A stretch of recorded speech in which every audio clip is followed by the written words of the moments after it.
Welcome back to K-Ratio's Weekend Preview. I'm Kyle Littner and I'm here today to provide actionable insight for the future, not recap the past. In this week's episode, despite a pullback in volumes after the holiday weekend, freight rates keep on trucking higher with no signs of slowing down. We'll break down what that means for you this week, but first let's take a look at where the freight market currently stands. As is the case with every holiday weekend, volumes took a step back nationally, but still well above anything seen for this time of year, or really any time of year. Even with volumes not at extremes, they remain high enough to keep cancellations elevated at highs for the year across the entire country. The damage to routing guides has already been done as prices just too high for much of the industry's contract rates.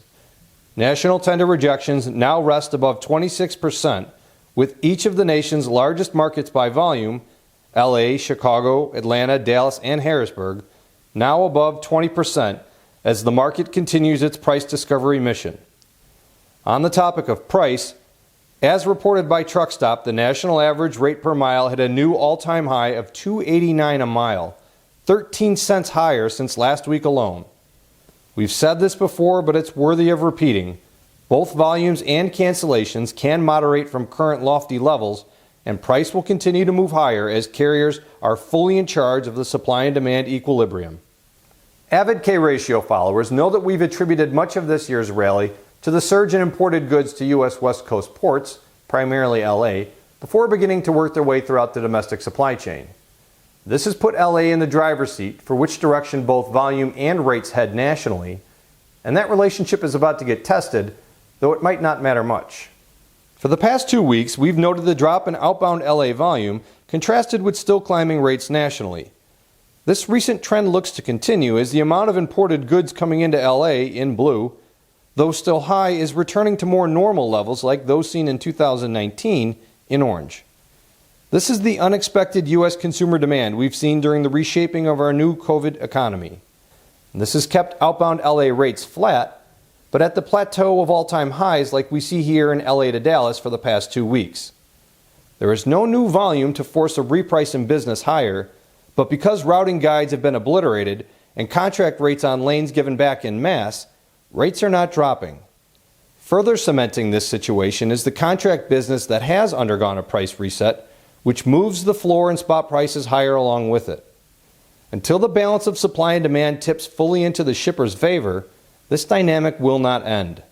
We can see volume stabilize along with cancellations, but rates will remain volatile and susceptible to further upside price movement.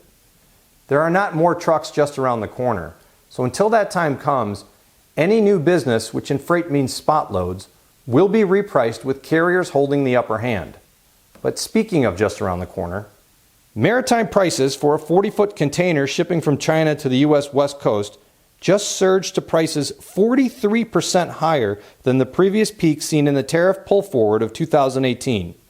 And where there's a jump in price, there isn't necessarily a jump in volume, although atypical, but there is always a jump in demand. Whatever is on its way over here, be it sneakers, phones, or that home gym on severe back order, it's priced to move through the supply chain in a hurry, and in this year of freight, that means more spot loads coming through LA. What does this mean for freight this week? Carriers, I touched on it earlier, but Harrisburg is the 5th largest market by volume and now has cancellations exceeding 36%. So if you find yourself in the Northeast, work your way over to Pennsylvania, where you will have your say on how and where to get out. Brokers, that's a lot of freight getting rejected in Harrisburg. So I don't know if your business is spot or contract, but that market demands your attention. Shippers, let's use the rest of 2020 to make some real changes to your RFP procedures and probably your bottom line. Did you know that the annual breakdown percentage for a truck is 3.2%? For a trailer, it's 4.8%. So for each, on average, they will break down once a year, less than 5% of the time. Given that a truck runs 150 to 200 loads per year, why do you let your providers fail on their commitments 10 to 15% of the time and still keep the business? You might not have constructed the mattress, but you sure did make the bed you're laying in. To stay current with everything freight, follow us on LinkedIn. Or for more information on all of our products, including our award-winning freight intelligence platform, so your margins don't end up where they are today, check us out at k-ratio.com. Please stay safe, and thank you all for watching.